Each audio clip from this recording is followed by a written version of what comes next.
नवकल्पनांच्या पातळीवर असलेल्या उद्योजकीय शक्यतांना व्यावहारिक पातळीवर वास्तविक उद्योग क्षेत्राशी जोडता यावे, यासाठी अनुकूल अशा वातावरणाची आणि व्यासपीठाची निर्मिती करण्याच्या हेतूने राष्ट्रीय बौद्धिक संपदा यात्रेचे आयोजन केले आहे. नवउद्योजकांना संजीवनी देणारा हा उपक्रम आहे, असं प्रतिपादन केंद्र सरकारच्या सूक्ष्म, लघु आणि मध्यम उद्योग मंत्रालयाचे सहाय्यक संचालक अभय दफ्तरदार यांनी केलंय.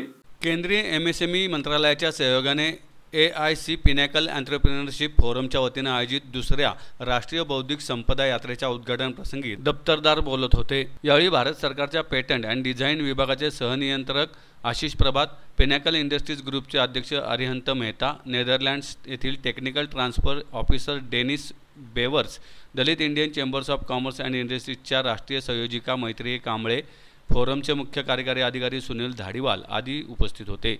IP क्षेत्रात आंतरराष्ट्रीय तसेच राष्ट्रीय पातळीवरची माहिती देणे, टेक्नॉलॉजी ट्रान्सफर आणि IP व्यावसायीकरण अशा 3 मुद्द्यांवर आधारित ही 2 दिवसीय IP यात्रा आहे. यावेळी बोलताना आशिष प्रभात म्हणाले, आधुनिक काळात स्टार्टअप ते उद्योग हा प्रवास गुंतागुंतीचा आहे. त्यात अनेक प्रक्रिया आहेत. त्यामुळे नवकल्पनेचे रूपांतर व्यवसायात होण्यापर्यंतचा प्रवास सुरळीत होण्यासाठी पेटंट आणि डिझाईन प्रमाणित करणे गरजेचे आहे. मैत्रेयी कांबळे म्हणाल्या, दलित समाज घटकांमधील स्टार्टअपना मार्गदर्शन करण्यासाठी डिक्की प्रयत्नशील आहे. या प्रकारच्या उपक्रमांमुळे आपल्या व्यवसायाच्या प्रमाणीकरणासाठी आणि हक्क सुरक्षित करण्यासाठी जागृती होते. डेनिस बेवर्स यांनी तंत्रज्ञान आदानप्रदानासाठी कार्यरत असल्याचा उल्लेख केला. अरिहंत मेहता यांनी नवकल्पनांना नवतंत्रज्ञान नव्या बाजारपेठेशी जोडण्याचा एक प्रयत्न IP यात्रा उपक्रमातून होत असल्याचे सांगितले. सुनील धाडीवाल यांनी प्रास्ताविकात AIC पिनॅकल एंटरप्रेन्योरशिप फोरमच्या कार्याचा आढावा घेतला. आपण सर्वांना माहिती आहे की आज इंटरनॅशनल IP यात्रा ही जी AIC पिनॅकल करता आपण आज इथे आयोजित केलेली आहे. ही Pune रिजनमधल्या first generation entrepreneur startups आणि मायक्रो स्मॉल एंटरप्राइजेस करता फार महत्त्वाची अशी आजची ही सेमिनार किंवा कॉन्फरन्स म्हणता येईल. आणि government of India ministry of MSMEचा प्रतिनिधी म्हणून मी आपल्याला सांगू शकतो की मिनिस्ट्री ऑफ MSME नवीन उद्योजकांसाठी ज्या काही योजना राबवत असतं किंवा ॲज अ पॉलिसी मेकर किंवा आम्ही ज्या स्ट्रॅटेजीज ह्या मायक्रो स्मॉल एंटरप्राइजेस करता करत असतो, त्यातील महत्त्वाची स्ट्रॅटेजी म्हणजे इंटलेक्च्युअल प्रॉपर्टी फॅसिलिटेशन सेंटर्स ही आहे. पोस्ट इन्स्टिट्यूट बिझनेस इन्क्युबेशन पण आमची जी योजना आहे आणि इंटलेक्च्युअल प्रॉपर्टी फॅसिलिटेशन जे आम्ही पूर्ण भारतात दिलेले आहेत, त्यापैकी जे महत्त्व आमच्या महाराष्ट्रामध्ये ज्या IPFCs दिलेले आहेत त्यापैकी AIC पिनॅकल हे अतिशय महत्त्वाचं आमचं एक IPFC आहे, ज्यांनी आजपर्यंत बऱ्याचशा स्टार्टअप्सना आणि नवीन उद्योजकांना ज्यांच्याकडे इनोव्हेटिव्ह आयडिया आहे त्यांना हँड होल्डिंग सपोर्ट दिलेला आहे. आणि गव्हर्नमेंट ऑफ इंडिया, भारत सरकार, मिनिस्ट्री ऑफ MSMEचा हाच एक उद्देश आहे की त्यांना एक अनुकूल असं वातावरण व्हावं. कारण इनोव्हेटिव्ह आयडिया जेव्हा एखादी कमर्शियलायझेशनपर्यंत जाते तेव्हा त्यांना कमर्शियल एक्सप्लॉयटेशन करणं हा आमच्या IPFCचा एक आम्ही ऑब्जेक्टिव्ह ठेवलेला आहे. त्याप्रमाणे आज इथे टेक्नॉलॉजी ट्रान्सफर किंवा जे IP फायलिंग जे आहेत, ज्याला आपण इंटेलेक्च्युअल प्रॉपर्टीमधल्या पेटंट असू देत, ट्रेडमार्क असू देत, कॉपीराईट असेल, जिओग्राफिकल इंडिकेशन असू देत किंवा आमचं इंडस्ट्रियल डिझाईन असू देत, या बाबतीत उद्योजकांना जे काही मार्गदर्शन हवं आहे ते ह्या IPFCsमध्ये मिळतं. आणि ministry of MSME, government of इंडियाचा हाच एक उद्देश आहे की हे IPFCs जास्तीत जास्त उद्योजकांपर्यंत पोचाव्यात आणि त्यांना या बाबतीतलं मार्गदर्शन त्यांच्याकडून व्हावं. आम्ही ॲज अ पॉलिसी मेकर IPFCsना पूर्ण सपोर्ट करत आहोत. माझी अशी सर्व नवीन उद्योजकांना किंवा प्रथम पिढीच्या उद्योजकांना विनंती आहे की त्यांनी ह्या IPFCsचा भरपूर प्रमाणात फायदा घ्यावा. वो अवेयरनेस के लिए अभी हमारी स्ट्रेटजी ये है कि 2021 में पेटेंट ऑफिस यानी कि इंटेलेक्चुअल प्रॉपर्टी इंडिया ने NIPAM प्रोग्राम स्टार्ट किया था, national intellectual property awareness mission, जिसमें हमने last year more than 10 lakh लोगों को अवेयर किया था, जिसमें कि हम स्कूल में, कॉलेजेस में और यूनिवर्सिटीज़ में, इवन के स्मॉल इंडस्ट्रीज़ में हम कैंप लगाते थे. वहाँ पर हम अवेयरनेस प्रोग्राम हमने चलाया. उसकी वजह से last year filing 60,000, more than 60,000 patent file हुए थे. और हमारा टारगेट है इस साल भी कम से कम 75,000 तक उसको पेटेंट को आगे ले जाएं. और NIPAM प्रोग्राम हम स्मॉल सिटीज़ में टायर 1, टायर 2, 3 टायर सिटीज़ में चला रहे हैं. और उससे काफ़ी फाइलिंग बढ़ रही है, अवेयरनेस बढ़ रही है। हमारे आप वेबसाइट पे, जो इंटेलेक्चुअल प्रॉपर्टी इंडिया की वेबसाइट पर आप एनुअल रिपोर्ट देख सकते हैं। वहाँ पर आपको लास्ट 5 ईयर 10 ईयर्स के डेटा अवेलेबल हैं।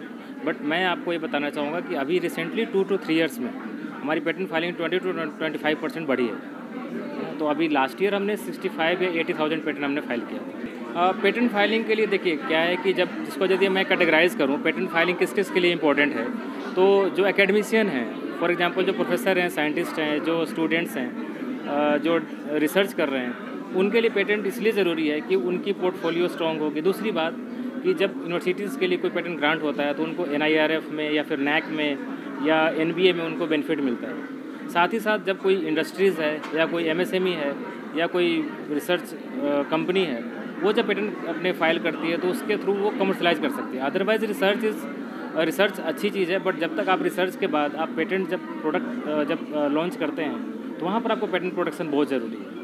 तो अपने प्रोडक्ट की वैल्यू, एक्चुअल वैल्यू पाने के लिए आपने जो उसमें इन्वेस्टमेंट किया है उसका रिटर्न करने के लिए, रेवेन्यू जनरेट करने के लिए आपको पेटेंट फाइल करके और उसको कमर्शलाइज करना बहुत ज़रूरी है। नमस्ते, माझं नाव मैत्रेयी कांबळे. मी Dalit Indian chamber of commerce and industries DICCI याच्या यूथ वर्टिकल डिक्की नेक्स्ट जेनचं रिप्रेझेंटेशन करते आहे आज. मला खूप आनंद होतो आहे AIC पिनॅकलने आज ही नॅशनल IP यात्रा ऑर्गनाईज केली मिनिस्ट्री ऑफ MSME सोबत. डिक्की नेक्स्ट जेन हे कायमच स्टार्टअप्स आणि सेकंड जनरेशन एंटरप्रेन्योर्स किंवा नेक्स्ट जेन आयडियाजवर काम करत आलं आहे. याच्यामध्ये आम्ही बऱ्याच नेटवर्क्सचे पूल्स तयार करतो, जसं मेंटर्स आहेत, इन्व्हेस्टर्स आहेत, इन्क्युबेशन सेंटर्स आहेत आणि यामार्फत वेगवेगळ्या पॉलिसीज, वेगवेगळे इनिशिएटिव्स हे स्प्रेड करत असतो. यातच IP हा अत्यंत एक महत्त्वाचा भाग आहे. कुठल्याही स्टार्टअपसाठी त्याची आयडिया किंवा त्याची जी टेक्नॉलॉजी आहे त्याचं पेटंट असणं किंवा त्याच्यावर त्याचा स्वतःचा अधिकार असणं हा खूप अतिशय महत्त्वाचा भाग असतो. आणि त्यासाठी AIC पिनॅकलसोबत आम्ही भरपूर काम केलेलं आहे आणि अनेक अशा स्टार्टअप्सचे IPs तिथे आम्ही रजिस्टर केले आणि आता हे स्टार्टअप्स वेगवेगळ्या क्षेत्रामध्ये काम करत आहेत. आणि MSME आणि IP हा फार महत्त्वाचा टायअप आज इथे होतो आहे. एखाद्या मायक्रो स्मॉल एंटरप्रेन्योरला जर पुढे झेप घ्यायची असेल तर त्याला ह्या टेक्नॉलॉजी ट्रान्सफर्स किंवा डिजिटल ट्रान्सफॉर्मेशनची अत्यंत गरज असते आणि यासारख्या कार्यक्रमांमधूनच हे सत्यात येईल अशी मी अपेक्षा करते. AIC पिनॅकल एंटरप्रेन्योरशिप फोरम आणि ministry of MSME new Delhi यांच्या संयुक्त विद्यमाने आयोजित केलेल्या नॅशनल IP यात्रा इव्हेंटमध्ये आम्ही आज आहोत. 2 दिवसाचा हा नॅशनल IP यात्रा इव्हेंट MSME म्हणजे छोट्या सूक्ष्म लघु आणि मध्यम उद्योगांकरता इंटेलेक्च्युअल प्रॉपर्टी म्हणजे बौद्धिक संपदा याच्याविषयी जागृती क्रिएट करण्याकरता, अवेअरनेस करण्याकरता हा 2 दिवसाचा इव्हेंट केलेला आहे. हॉटेल लेमन ट्री इथे केलेला हा इव्हेंट याच्यात 3 महत्त्वाचे मुद्दे डिस्कस करणार आहोत आणि पॅनल डिस्कशन आणि लेक्चर्स या माध्यमातून हे होणार आहे. पहिला मुद्दा आहे इंटरनॅशनल IP म्हणजे इंटरनॅशनल पेटंट्स.